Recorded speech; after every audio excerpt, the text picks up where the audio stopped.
Olá, você amiga, você amigo do programa A Hora da Prosa. Estamos começando mais uma edição com mais um convidado, que é um amigo de longa data, Sebastião de Oliveira Lira, mais conhecido como Bila ou Tião. É um ativista político há muito tempo, tem uma trajetória longa aí de militância no campo da esquerda, é sociólogo de formação, e ele vai falar um pouco da sua trajetória pessoal, política, profissional, enfim. Vamos conversar bastante aqui hoje sobre o que vem acontecendo, principalmente na cidade de Santo André, nos últimos 50 anos, pelo menos, né, Bila? Então, vamos lá. Bila, eu vou chamar de Bila porque o Bila é um velho amigo, a gente tem bastante proximidade na luta política, na trajetória na Juventude Operária Católica, na igreja, enfim.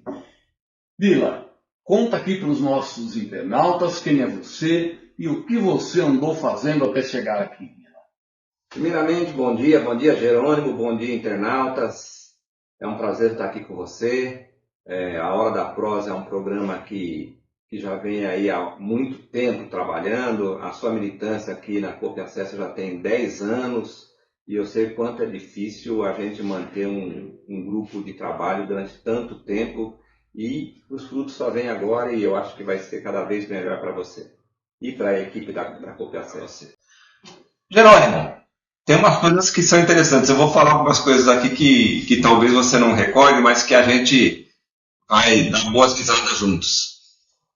Eu, quando era criança, meu apelido era Bilo, e não Bila, era Bila, né? E a gente foi crescendo, fui entre minha mãe e meu pai, muito ativistas na igreja católica na época, nós estávamos falando aí de 1973, 72 até 1978, onde tinha as passeatas dos estudantes de São Paulo, e eu lembro que sem conhecer muito bem aquilo, eu ficava em casa tomando conta dos meus irmãos, e minha mãe não falava para onde ia. Meu pai também não.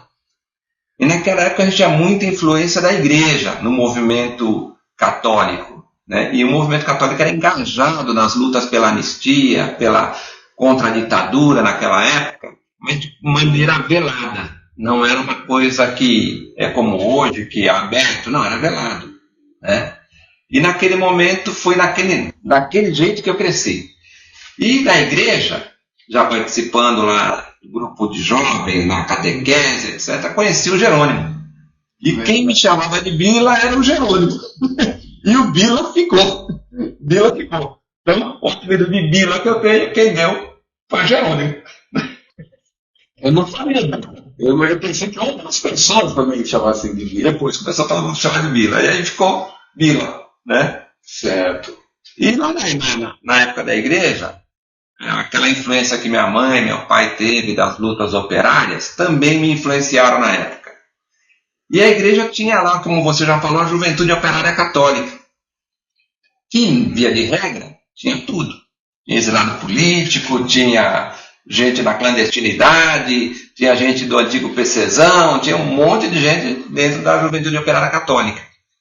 E aqui na igreja do Guaraciaba, a gente tinha Padre Bernard, Padre Ivo, né? Antes deles teve o Padre Roberto, mas foi com o Padre Ivo que eu acabei entrando no seminário, né? E fiquei junto com o Bernard lá no seminário aqui na César de Menezes, no Maitá, durante um período da minha pré-adolescência, aí pelos 13 anos, 14 anos. Né? E nessa época foi que eu conheci um pouco mais o movimento operário aqui em Santo André, no ABC. Inclusive, os padres dos quais eu pertencia à ordem, que era Filhos da Caridade, eram padres operários.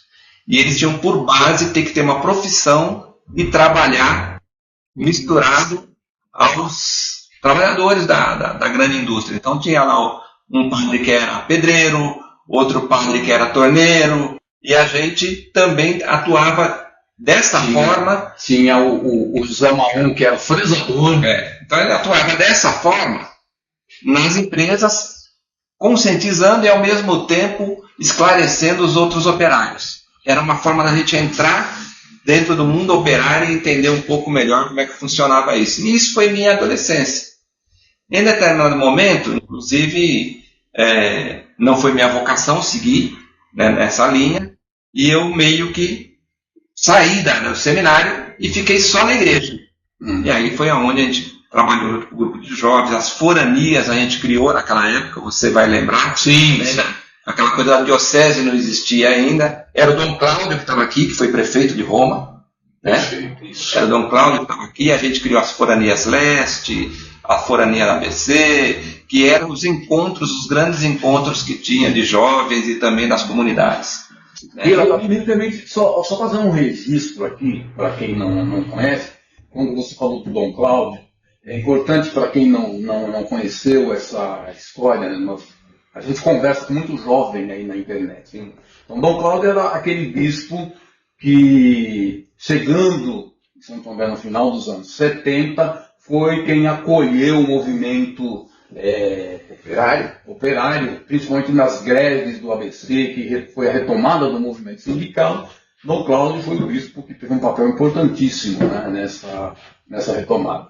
A gente teve o prazer de conhecer Dom Cláudio Umes, né? Exatamente. E era muito alinhado com o Dom Evaristo Arnes. Também. Sim, né? Então, eu acho que a gente foi privilegiado nessa época de lutar contra a ditadura, de lutar pela anistia geral e ampla. Anistia essa, que anistiou não só quem era revolucionário, mas, diga-se de passagem, anistiou também os torturadores. Anistiou também os militares que estavam na época. Então, quando a gente fala em anistia geral e ampla, Jerônimo, nós estamos falando de anistia para os dois lados. E fazendo um contrassenso com o que acontece hoje, não tem anistia para os dois lados. Né? Só um lado que está só um lado que anistia. Então, mas voltando aí na nossa linha do tempo, para falar um pouquinho do que aconteceu, né? Eu fiquei aqui na paróquia de São Geraldo até me casar. Eu tinha 21 anos, né? Então a gente participou de todo esse movimento e eu vou dizer uma verdade, eu não entrei no PT direto, não, né? E nem na construção da CUT, porque tem uma historinha que a gente conta aí, em 1977 para 78, teve uma eleição no Sindicato dos Metalúrgicos, onde o Lula era o candidato a presidente do sindicato, e nós tínhamos uma chapa de oposição, veja só. Né, que era o Batista, era um pessoal do PCzão, e eu estava com a outra chapa. Então, desde aquele momento, eu já lutava mais à esquerda do que estava colocado naquele momento. Até porque a gente estava na linha de frente dos movimentos, eu entendia que o movimento popular ele tinha que estar alinhado também naquele momento com o movimento operário e com o movimento do campo. Então, o movimento operário estava um pouco à frente, e a gente precisava, naquele momento, de outras organizações. E, naquele momento, inclusive, a gente criou as SEBs, Comunidades Eclesiais de Base, não a gente, Sebastião Lira, a gente Igreja, ao comando do Dom Cláudio Umes. Né? E as SEBs era atuar exatamente nas comunidades, dentro das favelas, naquela mesma concepção que tinha os padres operários. Então, era muito alinhada essa coisa. E digamos de passagem, naquele momento a SEBS organizou o povo. Né? Ela deu até passos para vir criar o que depois o PT utilizou como nucleação. Então ela foi um embrião daquilo. Né? Entender isso é entender como se deu a organização do PT no início dos anos 80. Ele não partiu do nada nem só dos operários.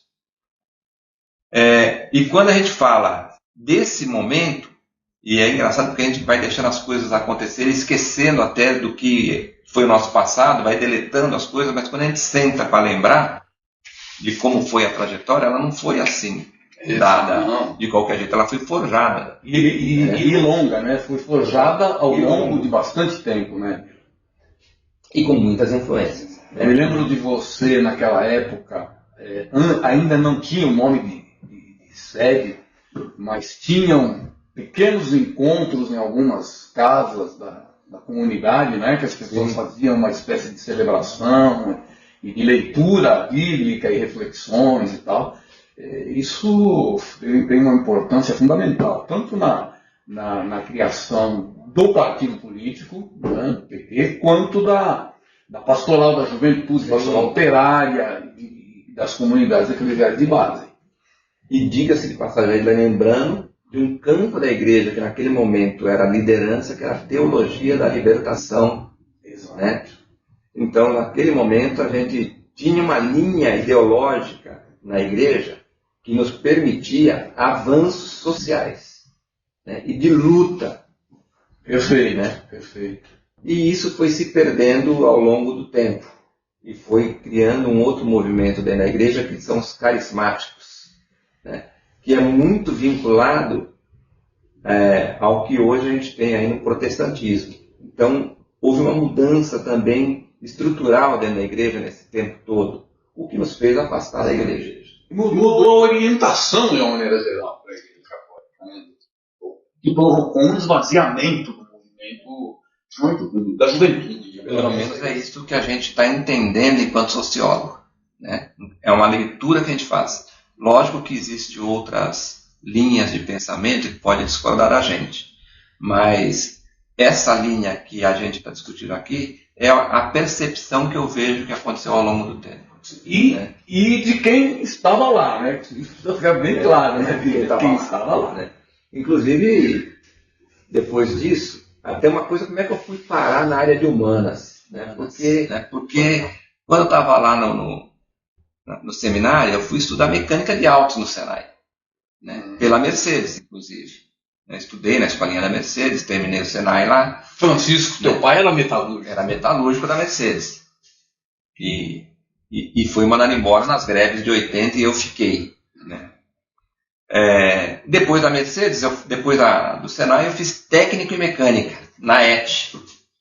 Então, na ET eu estava bem na linha de continuar na linha metalúrgica, na linha da engenharia, nessa linha. Mas foi um estalo que me deu, que falou, não é isso que eu gosto da área de humanas. Né? E demorei muito tempo para voltar a estudar. Porque as lutas sociais, a vida espartana, inclusive, que eu vivia, ela nos levou a outros caminhos, entre os quais as lutas sociais. A gente teve aqui na SAVIG, que é a Sociedade de Amigos de Bairro do Vila Guaraciaba, que na época perdeu sua sede porque a Prefeitura de Santo André, na mão do Brandão, derrubou sua sede para fazer uma creche, que eu acho que é viável, foi bom para o bairro, mas desmobilizou todo o movimento que existia em torno de uma sociedade amigos de bairro que existia já fazia mais de 30 anos. Né? Sim. Então, e aí desmobilizou praticamente o movimento social que aqui tinha. E foi desmobilizando cada vez mais em torno da igreja, em torno disso, em torno das orientações que a gente já comentou aqui. Bom, é nesse momento que eu me aproximo do PT. É nesse momento que eu vou para a área de nucleação, de trabalhar dentro dos núcleos do PT. Isso foi por volta de 83, 84, logo depois da formação da CUT, né? E a gente acompanhou esse movimento também. O núcleo era interessante, Gerônimo, porque era uma forma de organização onde as instâncias maiores que decidiam continuava sendo o diretório, mas os núcleos tinham muita representatividade, a ponto de ele indicar quem ia ser candidato a vereador para o PT, para o diretório. Então, tinha uma organização de bairro que funcionava todo dia. Ela não só indicava os candidatos, como ela também trabalhava as questões sociais do bairro, as interações com a igreja, as interações com o movimento social. Então, o núcleo tinha um papel fundamental que também foi se perdendo ao longo do tempo. Mas não foi se perdendo só porque não era viável. Foi se perdendo porque tinha uma visão de que, majoritariamente, que o PT tinha que fazer alianças para poder chegar onde chegou hoje. E fazer alianças e fazer concessões significa você abrir parte da sua organização. Então isso aconteceu. Né? Eu interromper porque nesse ponto da sua narrativa me parece importante lembrar que você, inclusive, foi candidato, teve uma candidatura sua, né? Conta aí como é que foi esse episódio. Essa história não foi uma candidatura minha, propriamente dita, vamos dizer assim. Né? Nós tínhamos através da nucleação, a gente foi tendo contato com outros núcleos, foi criando linhas de pensamento que divergiam da maioria, então, do PT, né? Da linha majoritária. E naquele momento a gente era extremamente militante. Tinha lá o Elcio Riva, na época, que era um jornalista, né? E que tinha formulação. Tinha o Emílio, que está aí até hoje, que é um arquiteto, que também tem uma formação política. Paulo Marquesan, da área de cultura. Nós fomos formando um grupo que deu sustentação oral àquilo que a gente pensava na base. E isso, fazíamos teses, construção partidária, que iam em confronto com a ala majoritária. E quando a gente ia para disputas políticas internas dentro do PT, dentro das instâncias, nós tínhamos 12%, 13% do PT. Então essa voz ela era uma voz ouvida, né? E foi criando um grupo em torno disso. Então, eu lembro de algumas coisas que eram muito interessantes. Quando a gente falava de participação popular, por exemplo, nós íamos em todas as áreas da participação popular. Eu lembro de uma proposta nossa do Riva, que a gente falava em segurança. Então a gente tinha uma estrutura que a gente pensava que os guardas de quarteirão de rua poderiam ser escolhidos democraticamente pela população, podia ser eleito, e a prefeitura teria que arcar com o salário e está vinculado isso à polícia diretamente. Você teria o guarda do quarteirão democraticamente eleito, que seria conhecido de todo mundo e que teria relações com a comunidade. Isso diminuiria a segurança, por exemplo. O orçamento que o prefeito Celso Daniel colocou brilhantemente para a população discutir, não só para a Câmara, para nós ele não tinha que ser consultivo, ele tinha que ser deliberativo. Então aquilo que era discutido lá na base tinha que ser deliberado e não apenas como consulta para o prefeito colocar ou não. Perfeito. Então essas diferenças de administração nós tínhamos. Não era um grupo que estava querendo só discutir e ganhar espaço político, não. Era um grupo que pensava a cidade como um todo.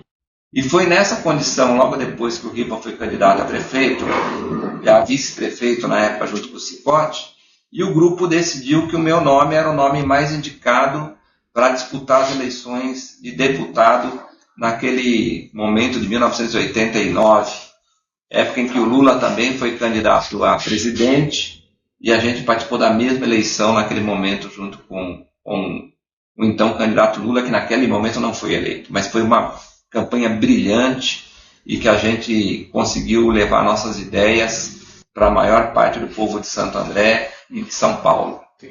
Mas, Vila, vamos avançar um pouco nessa nossa trajetória aí.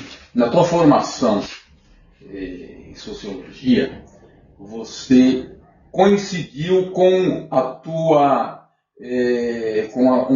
mudança também no mundo do trabalho, no mercado de trabalho. Você mudou de ramo de atuação, você conheceu bastante coisa do mundo do trabalho e continua trabalhando até hoje. Então, Vila, você na sua trajetória profissional conheceu trabalho na fábrica, foi metalúrgico, você trabalhou no comércio, você trabalhou no ramo de serviços. Como é que você está vendo hoje o mundo do trabalho, essa coisa que tem até a ver com a militância, mudando o mundo do trabalho, mudando as relações de trabalho, mudou a pauta da classe trabalhadora? Sim. Então, hoje você tem cada vez menos movimentos paridistas, grevistas e tal, e todo mundo fala na tal da negociação. Tudo hoje é negociação para o movimento sindical principalmente. Mas e o trabalhador de fato, aquele que trabalha prestando serviço, que trabalha para as plataformas, para empresas que ele nem conhece? Como é que você está vendo essa situação dos trabalhadores hoje com relação ao mercado de trabalho atual? Olha, quando a gente fez sociologia, depois eu fiz um tempo de política e relações internacionais também, a gente começou a ver o mundo de outra forma, né? Então, aquele chão de fábrica que eu tinha, eu precisava vivenciar, como filho da caridade que era, outras alternativas de trabalho. Então, fui dar aula, depois a gente ficou 25 anos na área de comércio, com veículos em concessionária, e atualmente trabalho já há 3 anos na Uber, né? Então, vivenciar isso, e do ponto de vista crítico que a gente vê como mudou as relações de trabalho durante todo esse período de 20 anos, né? Então, o movimento sindical ele foi perdendo força, os movimentos paradistas, grevistas, não passaram a não ter mais sentido, porque essa negociação ela foi cada vez mais intensa, e as fábricas também entenderam isso, os patrões também entenderam que essa negociação era mais viável, e eles ganhavam com isso, né? E foi se criando, a gente estudou isso durante um tempo, a terceirização, a quarteirização, foi se precarizando o mercado de trabalho, né? E também foi criando outras formas de trabalho. Eu trabalhei 25 anos com comissionamento. Sendo comissionado, eu não tinha salário. E muitas vezes não tinha direitos. Você trabalhava PJ, né? Você trabalhava como MEI, você trabalhava até sem registro. Então, durante muito tempo, era a precarização do trabalho ali colocada. E hoje, você trabalhar de casa para uma Shopee, para um Mercado Livre, ou numa plataforma de aplicativo de transporte, que parece que a pessoa é dona do seu negócio, na verdade é mais precarização do negócio. Entender isso hoje, eu acho que é o nosso desafio. Quando a gente está hoje dentro do diretório do PT, nós temos um desafio. Entender como funciona a sociedade novamente. Que nós estudamos e entendemos como funciona a sociedade na sua origem. Mas ele se transformou de uma forma brutal e tão rápida que hoje o trabalhador se sente empresário, empreendedor, quando na verdade ele está mais precarizado do que antes. Perfeito. E é uma transformação extremamente rápida, né, Vila? Muito rápida. O que vale hoje, daqui a uma semana, pode não valer mais, né? A coisa está bem... Exatamente isso. E a cultura, Jerônimo, também muda. Não é só o trabalhador que muda. A gente fala de maneira simplista, assim, olha, mudou porque... Não mudou porque mudou. Mudou porque existe uma cultura, inclusive divulgada na internet, nos meios de comunicação, nas igrejas, de que você hoje tem que ser empresário. Seja seu próprio patrão, né? O que não está colocado é que para alguém ser patrão, alguém tem que trabalhar. Sim. A riqueza ela não nasce, a riqueza ela não brota sem a exploração do trabalho de um outro homem. Então, montei lá um salão de cabeleireiro. Daqui a pouco eu estou contratando a manicure, daqui a pouco eu estou contratando outro cabeleireiro e eu vou explorar o trabalho do outro para eu enriquecer. Sim. Né? Ou eu vou trabalhar em aplicativo, eu só dependo de mim. Não, você é subordinado do cara que você aluga o carro para trabalhar, você é subordinado da plataforma que te dá só uma porcentagem daquilo que você trabalha, o seu trabalho está sendo explorado. Então, essa colocação, você nunca vai ser seu patrão. Você não tem uma relação direta com quem manda na plataforma, né? E, mais do que isso, você não tem direito algum. Se você bater o carro, se você se machucar, se acontecer alguma coisa, você não está coberto por nada. E hoje, a gente está colocado, nem INSS você tem. Se você tiver que parar de trabalhar, você não vai ter um salário mínimo que seja para te sustentar. Então, hoje você está muito mais precarizado do que estava. Então, é urgente se discutir a regularização disso. Porque o mínimo de direito as pessoas têm que ter. O mínimo. Nós estamos falando em Estado mínimo de direito. Eu não estou nem falando do Estado de direito. Né? Então, esta relação é o nosso desafio hoje, Gerando. Vila, nosso tempo está muito próximo do final. E eu vou fazer com você uma coisa que eu tenho feito com todo mundo que passa aqui para ser entrevistado ou entrevistada. Eu vou te pedir para deixar uma mensagem para os nossos internautas, nossos telespectadores, sobre o mundo atual. O que o Bila deixa de mensagem para quem está nos assistindo nesse momento? Gente, A mensagem é desencavetando sonhos. Sonhar, a gente não pode deixar de sonhar nunca. A utopia, ela não pode deixar de existir. É ela que nos move, e o que eu quero deixar aqui para os nossos internautas é esperança. Esperança, porque a vida não dá ré. Ela só avança, ela só vai para frente, e os sonhos que nós sonhamos desde a nossa juventude, eles vão se realizar em um momento ou outro. Então acho que a mensagem que fica aqui é a mensagem de esperança de um mundo melhor, de um mundo mais justo, mais igualitário, com condições de vidas ideais para todos e não só para alguns. Obrigado, Jerônimo. Olha, foi assim uma conversa muito boa. A gente ficaria aqui horas e horas conversando, até porque a gente tem muita coisa em comum na trajetória profissional, acadêmica, enfim, militância. Hoje você está no diretório do PT, vai ser postado na próxima semana, dia 13, sábado, final de semana. Assim, é a primeira vez que o grupo do qual a gente faz parte teve uma vitória, eu diria que expressiva, porque lutou durante a realização do processo eleitoral contra um grupo que era hegemônico, né, no diretório do PT de Santo André há muitos anos. Isso é simbólico, porque quando eu comecei a falar no início do mandato, a gente falou, a gente sempre estava do outro lado. Exato. A gente sempre estava na vanguarda, né? A gente era a vanguarda. E hoje, pela primeira vez, depois de mais de 45 anos, a gente tem uma vitória expressiva de um movimento que é crítico e que avança para mudar efetivamente o PT de Santo André. Isso é muito significativo. Eu desejo sucesso para toda a equipe que vai compor o diretório do Partido dos Trabalhadores em Santo André e para você, inclusive, eu espero que a tua experiência contribua para essa mudança de rumo que muita gente deseja nesse momento. Obrigado, Jerônimo. Obrigado a você.